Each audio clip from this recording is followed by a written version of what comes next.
Well, Mike, I've missed you. We Oh, didn't get a good. chance last week to sit down and have our Foundations for Life conversation. And, well, my heart has just not beat the same ever since. But looking forward,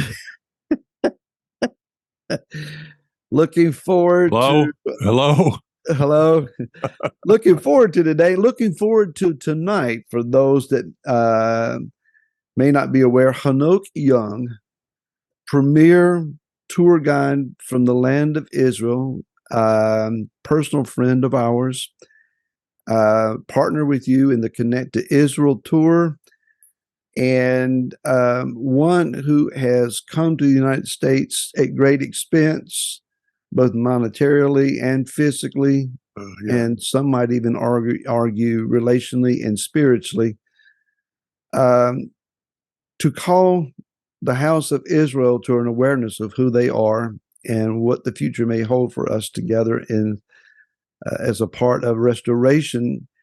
Hanoka is going to be with us at House of David tonight. Now, at the time most folks watch this recording, that will be a little too late to drive to Virginia. But tonight at House of David, Hanoka will be with us, and looking forward to that. And I know he's coming down to your neck of the woods in, what, about a month? Is it about a month? I'll be here in a couple of weeks, actually. Yeah. And we just recorded a great Israel update. I had to miss that one last week, too. And believe me, Barry, I would have rather been looking at your background than through my windshield because I was actually I had to go to Atlanta Airport last Tuesday morning at 5 a.m. and Atlanta Airport on Wednesday morning at 4:30 a.m. And so I was in no mood to talk about anything after those 2 days.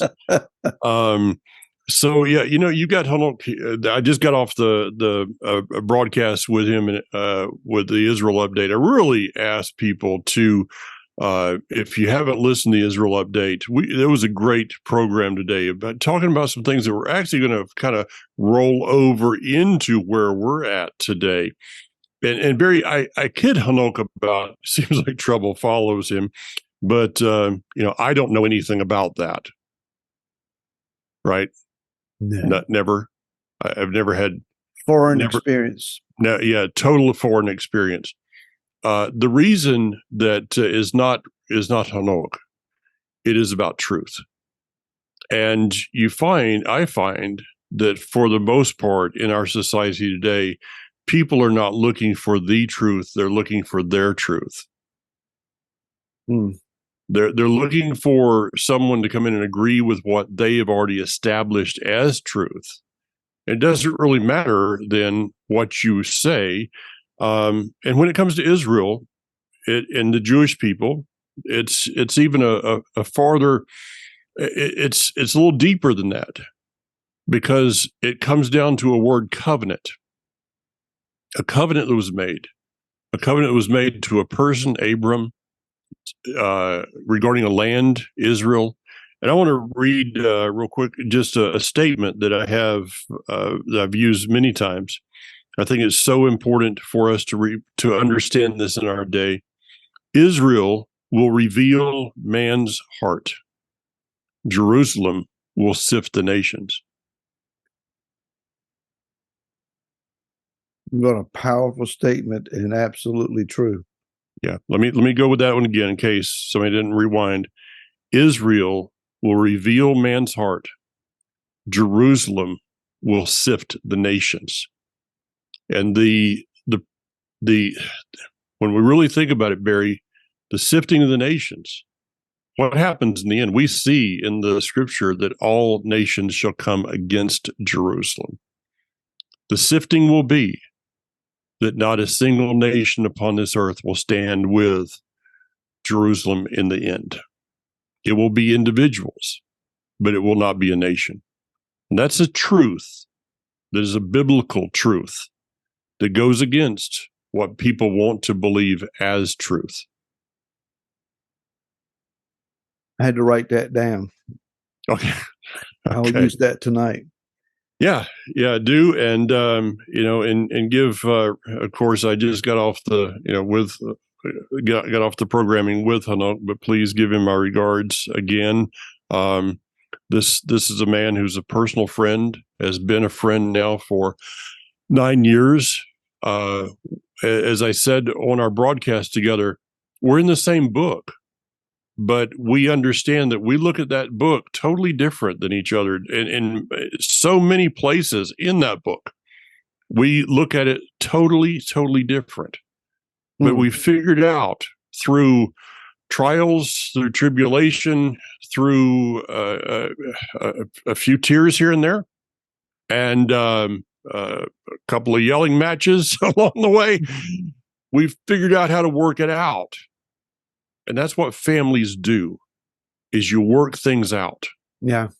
And that means that you have to show grace, you have to show mercy, you have to show forgiveness, and you have to place yourself in a position of humility more often than maybe you're comfortable with. And that kind of brings us to some things that you brought up, you sent me earlier to talk about today. I want to start with a verse out of the book of James, Yaakov, chapter 2, verse 13.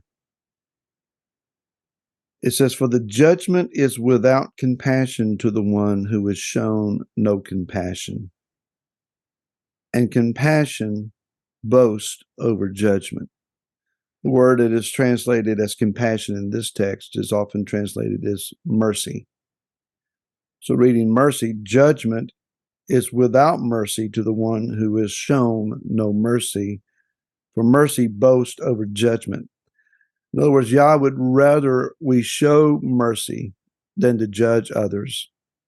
And he would rather afford us mercy than to have to judge us. But when we tie up mercy and refuse to offer it, judgment is what is the result of that, not on others, but on ourselves. Yeah. One of my son-in-laws, Rob, is very, very well versed in transportation law as far as trucking and other means of transportation are concerned. One of the top people in the nation, very, very much sought after for consultations and business in that regard. So that's the way his mind works. He can quote you statutes from the federal code. And I mean, that's just where his function is. And he has that ability and that mind to do that. But he wrote an article about forgiveness and mercy and grace. Now, Rob is not one that would quote you scriptural text on a regular basis. But he's going through a period of time of reflection and dealing with the near passing of a family member. So he sent me this article, and I'll post a link to the article in the description of today's video. But there's an excerpt I want to read pertaining to mercy, a short paragraph. Quoting Rob, he says, "Mercy is a balm for wounded souls, an act of compassion that acknowledges the imperfections of being human. It goes beyond mere tolerance, seeking to understand the struggles and hardships of others. This is the line that really hit me. By exercising mercy, we release the burden of judgment and embrace our shared vulnerability. Offering mercy allows for the restoration of trust and helps build bridges between individuals and communities. It cultivates an environment where people can learn from their mistakes and work towards becoming better versions of themselves." I don't know that I could have stood in a pulpit somewhere and preached it any better than that. I was actually taken aback quite a bit by the profound level at which he was speaking on these subjects. Because, again, these are not normal topics for him. And knowing a bit of the life that he was raised with is just not expected from him. Oh. The idea, Mike, that by showing mercy, we release the burden of judgment and embrace our shared vulnerability, that really hit me. And the idea that those that we easily cast judgment at, and we all do this, whether it comes out of our mouth or not, in our minds, we formulate strong opinions and characterizations about other people. And we peg them, we put labels on them, we box them up in certain identities, and we hold folks there.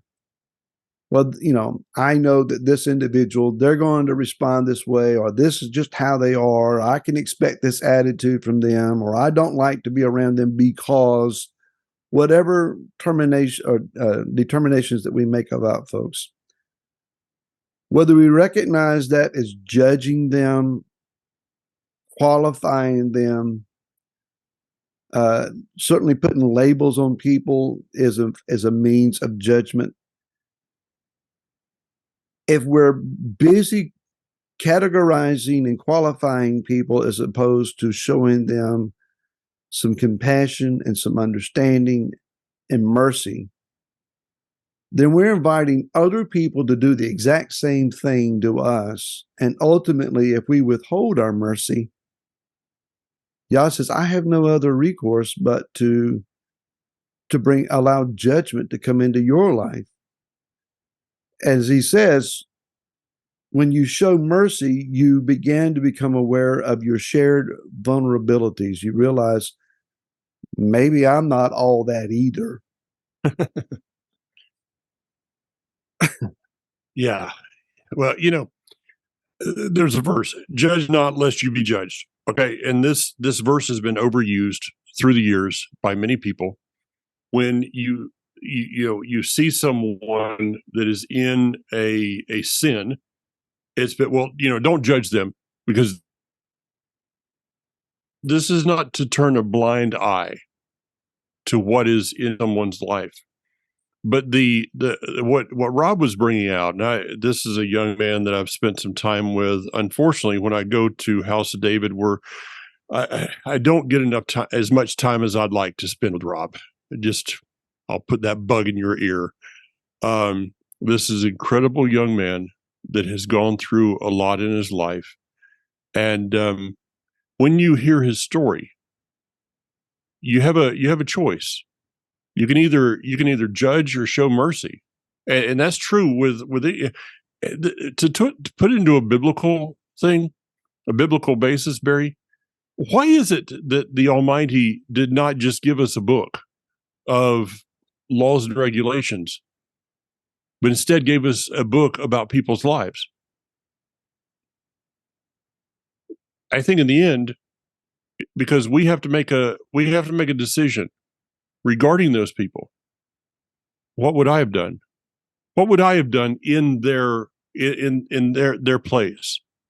What would I have done if I'd have been Abram, and I know that telling a little white lie about my wife being my sister could keep my head out of a chopping block?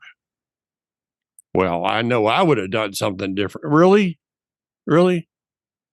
It's so easy, Barry, to judge somebody not knowing the story in their lives. And go ahead. No, you go ahead. Finish up. And the truth is that part of the wiring of fallen man is to be critical of others so that we can make ourselves look better. I'll give an example. I was reading I'm in the book of Joshua. I'm reading the book of Joshua. In the first couple of chapters, we're introduced to a woman named Rahab. Mm-hmm. She was a harlot. Did you know that she was a prostitute? Well, Barry, I can go into a very simple explanation of Hebrew, of the vowel points, of the letter placement, and I can show very, very simply how if you mistranslate the word innkeeper, you get the word prostitute. And I don't know how many times I've taught that. And people continue to call her a prostitute. I just read the first couple of chapters, 2 or 3 chapters of Joshua, and I cannot understand how anybody could continue knowing the concept of Hebrew and how a mistranslation could happen, how someone could still see her as a prostitute, unless they just want to. Because those were evil people. Those were bad people in the Old Testament. But I'm over in the New Testament, and I'm saved by grace and mercy and forgiveness. And all, really? Maybe if we quit judging the people that walked out the stories that have given us the examples for life, maybe we would find a pathway in front of us that's more of mercy, grace, and forgiveness. Well, calling her a prostitute might just puts a lot more color and drama into the story. Oh yeah, yeah. But I mean, I would see. We didn't go into this, but I would I would challenge somebody to go back and read that story of Rahab, and do so with just a slightly open mind, where it says, and I can't find the verse. I know it's in here in the first couple of chapters. I can't find it. There, it says that when they came in, here it is. We will not be guilty of violating the oath you made to us to swear to us, provided that when we enter the land, you tie this piece of scarlet hope, tikva, the scarlet cord, in the window you let down from us, and you gather together in your house your father, mother, brothers, and your father's entire family. And she's a prostitute? Somehow that narrative of her going to her dad and saying, "Hey, Dad, don't mind the other guys that are sleeping here tonight." It just doesn't quite work with me. Yeah. And so understanding somebody's story, I was talking to Hanok about this, because I was listening to something last week that really got me, regarding a broadcaster that was so judgmental about Israel, about the Jewish people, how they were supposed to have a constitution in 1940, within 1 year, but 75 years later they haven't done so. Yeah, because they've been fighting for their own survival. So maybe a document has not been as important as keeping your children from standing next to a terrorist with explosives strapped to his body. Mm-hmm. Maybe that document and some changes in the government that probably should be made. I mean, wow, but we in America, we have no room to talk about that. Maybe keeping your children safe while driving them to school with an Arab sniper firing bullets at your car. Maybe we should be showing a little bit more grace for that they haven't been able to make it as far as they wanted to go because of the issues. And as I told Hanok, America in 1948 was not really standing pretty close to Israel. It just wasn't happening. Yeah. So if we look at other instances in Scripture, we judge and criticize Elijah, for wishing to die. We criticize Gideon for asking for confirmation and fleeces and other things that he did after the great battle was completed. Total lack of faith. We criticize David with Bathsheba, not realizing what mindset he might have been in and what spiritual decline he may have been in at the moment. Of course, none of us have ever had seasons of spiritual decline and ended up making decisions that come back to haunt us. Never. We criticize, again, as you said, without knowing the full concept of the story.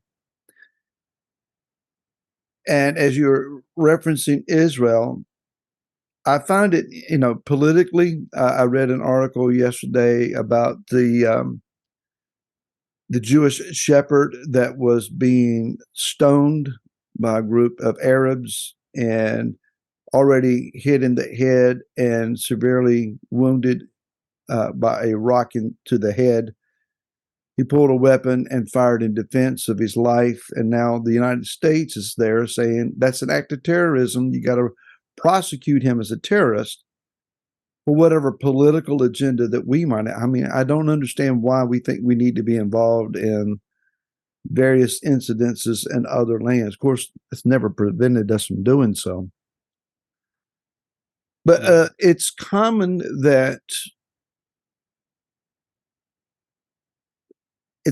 to hear criticism of Israel in particular. You don't like the government. You don't like the defense of the nation. You don't like how much money they spend on defense. You don't like the rabbinical courts that prevent people from making aliyah. I mean, on and on and on the list goes. You don't like the people. Yeah, I know. I got it. Well, having been in the land, not nearly as many times as you have, but enough to know that the average person you would meet as a shopkeeper or someone standing on the street beside of you or on the light rail or, wherever you might be, they're human just like we are. And they have a cultural worldview just as we do. They have a different lifestyle in some regards.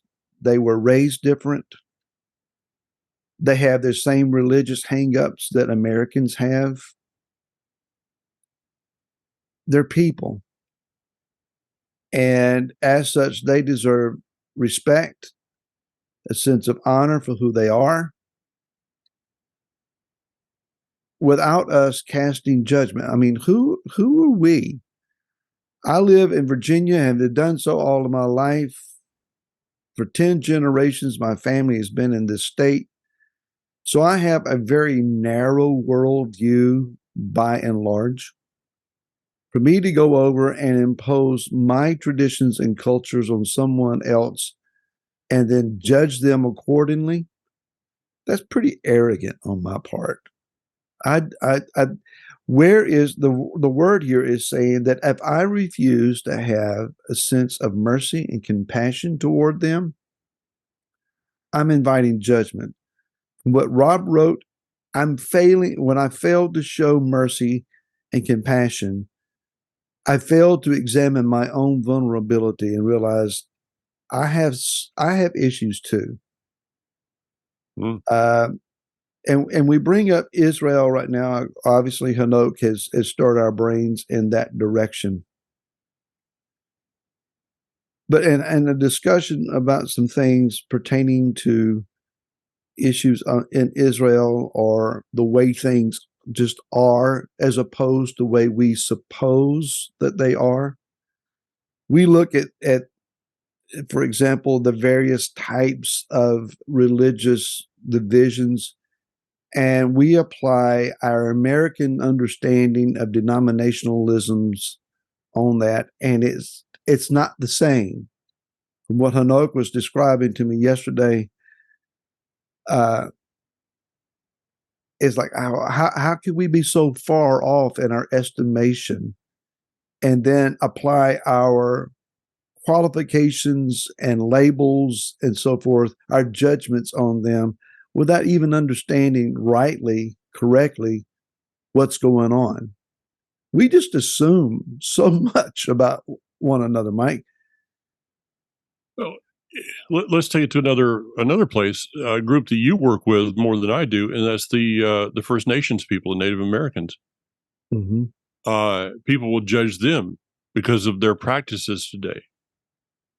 There's some, according to Native Americans I've talked to, this is when the white man came from Europe to America. These were people that were in so many ways serving God. I mean, their very music, their many of their traditions, but yet no, they don't look like us. And the Methodist Church has had quite an impact on the Native American culture. Look where the Methodist Church shouldn't be throwing stones at anybody for not looking, really. And so they embraced, well, I guess we're wrong, so we're going to embrace this religion here of Christianity. And in some ways, many ways, it actually took them away from the biblical lifestyle. And then after that, I guess what I was told is shamanism came through many of the tribes. So where's the problem? Us trying to America trying to put a European religion upon a people in America. Look what the problems caused.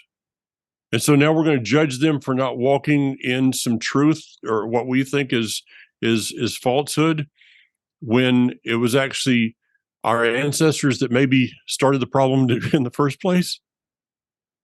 Can you imagine our response? And right now, one of the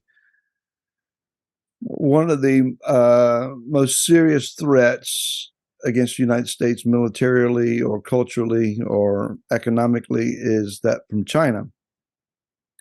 For whatever reason, let's imagine that, however it's arranged, that a Chinese force shows up along our East Coast coastline and comes in and starts laying claim to land that we have held personally for many generations, imposing upon us the Chinese language, customs, dress, worldview, under the threat of a military response if we don't acquiesce. Would Americans fight back? Will we take our weapons out of our storehouse and say we're not going to yield to that? Of course we would. And so the way it's depicted in movies and so forth, we had a God-given right to come here from Europe and lay claim to this land because of the end result future that took place, manifest destiny. Ultimately, my opinion, Yah will restore this land back to the original gatekeepers that it was ordained for. Yeah, that's side trail. We're done. That being said, where is the acts of mercy? An act of mercy is not, I'm going to bless you by making you just like myself. No, mercy is, I want to understand your story. I want to hear where you come from. I understand how it is that I might partner with you at your invitation to help you. Because I recognize from your story that it's not a lot different than my own. If we're honest and we look honestly at ourselves in the mirror, we understand I've got imperfections, I've got issues, and I have no qualified right to stand with a magnifying glass and examine someone else. Yeshua very famously said, deal with the piece of lumber coming out of your own eye before you deal with the speck of sawdust in your neighbor's. So, uh, we need balance here, Mike. We're not saying that we shouldn't seek to influence people. Of course, I mean, of course, I believe that I walk in some revelations regarding Messiah, regarding the Creator, that I feel in the end would be beneficial to people. But before I can be an influencer, and I don't like the word anymore because it's been hijacked by social media idiots. Is that a judgment there, Mike? Yeah, some things you can judge. Okay, I mean they're just I watch some of this stuff and it's like, no, you're not influencing me. But I'll move on from there. Before I can influence someone, I need to earn the right to be that influence, which means you need to show mercy to a person's life, caring, not being quick to just condemn them for acts that they have gone through. But that doesn't mean that we don't take a stand. We have to be people of conviction. I feel I've I've never I never followed anyone of compromise in my life, and I don't plan to do so now. I follow people of conviction because I figure that only a person that's convicted is a person of if I go to the airport and I look at somebody and say, I need to go to whatever town, and they say, well, I'm kind of trying to figure out that which plane it is. I mean, I know that one says this and this one says this, but I'm just not sure. I want to take kind of a middle ground here. And instead of, the plane that's going to off of gate 7, that's going over there, and the one over on 9, I think I'll just take a middle ground and go off of gate 8. I ain't following that person anywhere. A person that says, there's the sign, there's the destination, there's the time the plane leaves, and there's the time you need to board it. There's somebody I can follow. So we're not talking about compromising. What we are talking about is being merciful, showing mercy, because you never know. Somebody walks into your congregation, Barry, on a Shabbat, you never know the phone call they might have gotten on the way there. True. Or the week that they've had, or the way that they felt and what pain they might be having in their body, or what thoughts of depression they may be struggling with. People are going through issues. And as I said to a young man the other day, who I don't know where he is as far as biblically, I haven't really gotten to that point with him yet, a young man. And I looked at him and said, life is hard. I said, he was telling me about what his plans of life. And he says, I just don't know. It's going to be hard. And I said, well, nothing in life nothing worth doing in life is easy. It's always hard. Mm-hmm. And a week later, he's still telling me about that statement in his life. I said to him yesterday when I saw him, I said, so define for me a diamond. He's kind of like looked at me. He said, well, Ash, I don't know. I said, a diamond is a piece of coal that made it good under pressure. So why would we think that life should be easy for anybody? But the truth is, if I make life harder for someone else, maybe the judgment in that is that life becomes harder for me. One thought before we close out today, I want to mention showing mercy does not mean being tolerant of evil. True.